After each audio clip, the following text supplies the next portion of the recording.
Chapter 4 Introduction to Political Science.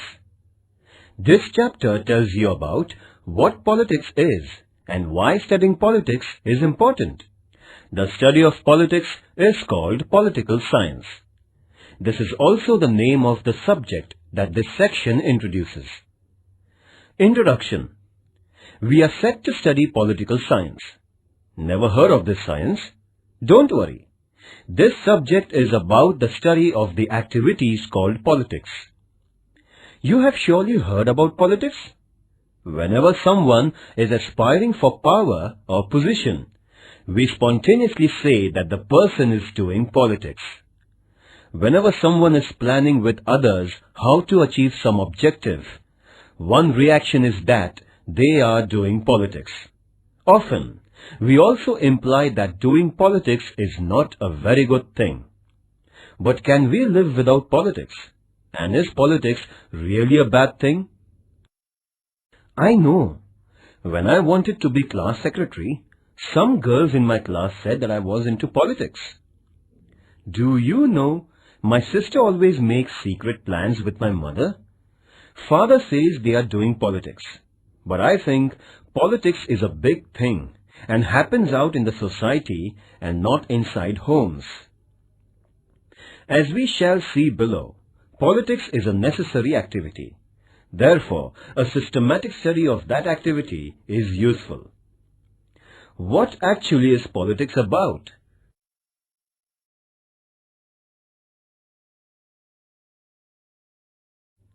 Politics and political science.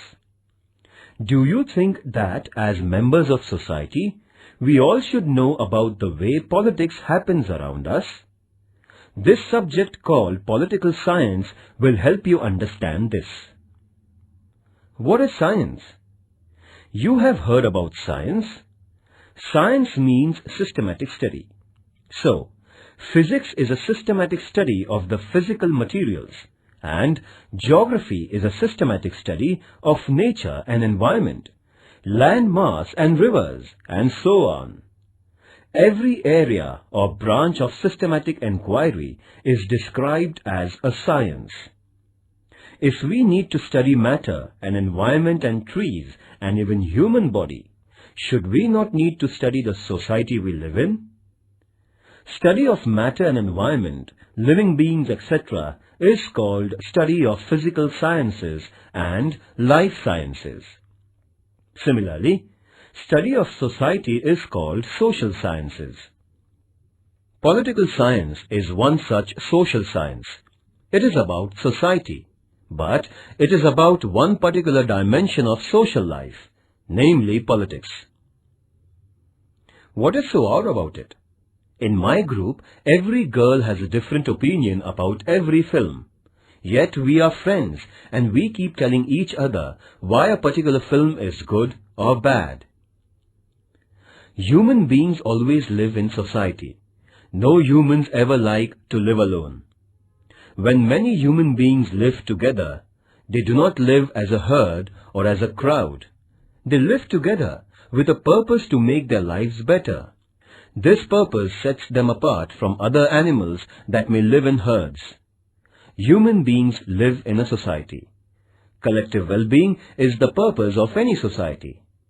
Once a society comes into being, questions emerge about what is in the interest of all members, as we saw in the example of the small town above. Questions also arise about who should decide what everyone's interest is. And questions arise about who should run affairs common to the group. In other words, politics begin. What is science? What is social science? Activity. Consider this question for a moment. Can there be a society without politics? Discuss this with your friends. Write down your arguments that come up in the discussion. A. What do we study in political science? Realizing that politics is a part of society, thinkers in ancient societies devoted time and energy to study politics and society systematically. Of course, our society today is so much different from ancient societies. But ideals and ideas about good society propounded by ancient thinkers have always remained attractive. Study of politics always focuses on this question about what ideals are more fruitful for the entire society. Another challenge before every society is to run its affairs smoothly. This requires a government and some basic rules about how to manage our collective affairs. Political science has given attention to this question of forming government and running it. Countries in the world engage in relations with each other. These relations lead sometimes to wars, but often to trade and give and take. Studying political science includes the study of world politics too. Above all, power is central to all politics.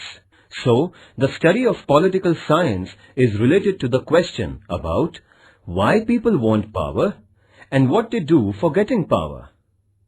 In other words, power and competition are at the heart of the study of politics. Which are the subject matters of political science?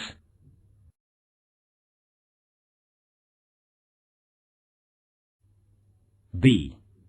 Why study politics? You all must be wondering why we need to study political science. As we saw above, politics is about ideals. Politics is also about governments. It is about deciding who will use power. Political science tells us how to understand ideals. It helps us understand how governments are formed and what do they do. Political science also tells us why power is important and what people do with power. With the help of political science, we can examine and criticize the behavior of rulers, leaders, and government officers. Study of politics will tell you how rules are made for managing social affairs. It will tell you how governments get their powers. We shall study how elections take place and why elections are important. Study of politics will also help you in becoming vigilant and active citizens. You may have differences with others over what is best for a society. Study of politics will teach you how to deal with such difference. Most importantly, every citizen has the right to keep a watch on how government functions. Study of politics will tell you how to evaluate our government and its policies and how to keep the government under control. Which are the things you study with the help of political science? Activity. Read from newspapers of last 1 month news about agitations that took place either in Maharashtra or elsewhere in the country. Discuss in your class the issues over which those agitations happened.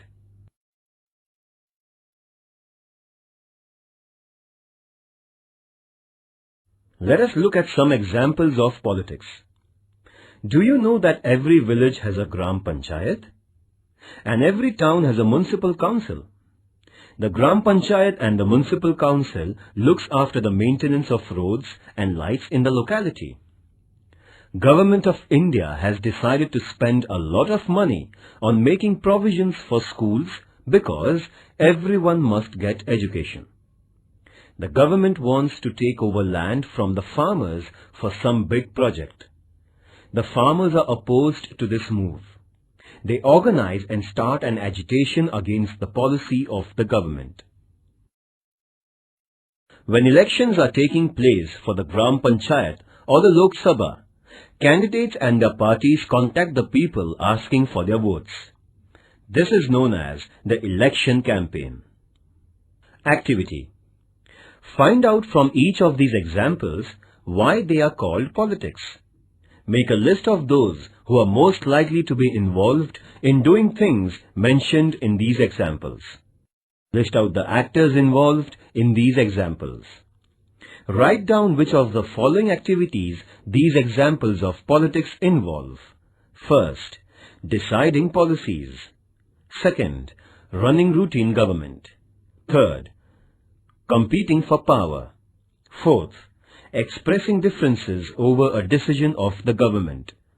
Fifth, setting up a goal or ideal. Activity. Do you know the names of any political parties? Which of these parties actually exist in your village or city? What do these parties do?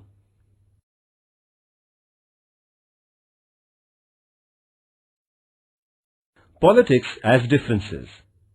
Think of a small town.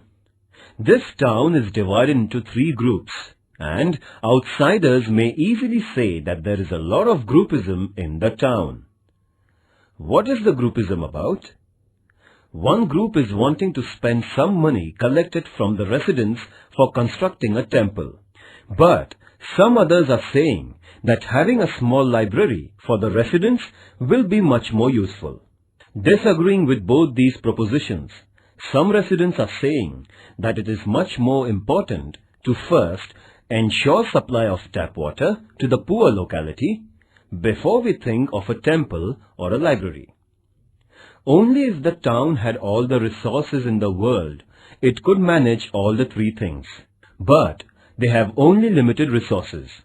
So they have to decide where to spend the money first. Do you think this groupism is bad? Do you think this groupism can be avoided? This example tells us why and how groups get formed. If we know the reasons behind formation of groups, we shall be able to understand how competition among groups is important. Politics as governing. And here is yet another example. Your school is going to start a small library of storybooks for students and says that day-to-day management of this library must be done by students themselves. It is decided that class 9 students should take up the responsibility. Then, a competition begins among the various divisions of class 9th.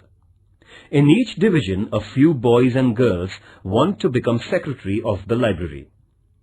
Is there anything wrong in wanting to be a secretary of the students' library? If nobody wanted to be the secretary, who will manage the library? In this same manner, we would need people to come forward to manage the common affairs of the society. Whenever a formal association is formed, differences take place in the course of its functioning.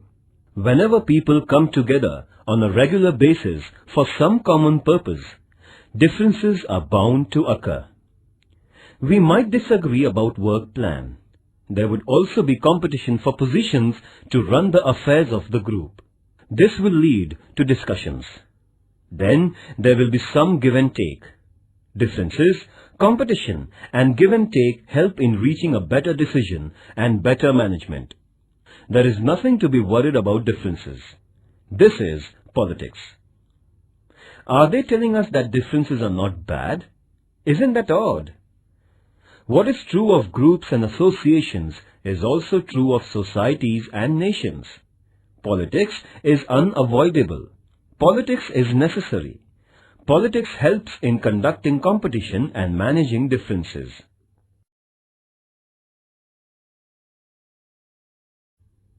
Aristotle. Aristotle was a philosopher who lived, worked and taught in ancient Greece about 24 centuries ago. Aristotle is famous for his claim that man is a political animal. According to him, forming a society for achieving collective goals is a distinguishing feature of human beings. Gautam Buddha. 25 centuries ago, Buddha propounded equality as the organizing principle for society. He also pointed out that unfulfilled wants lead to dukkha, and good society must aim at overcoming dukkha.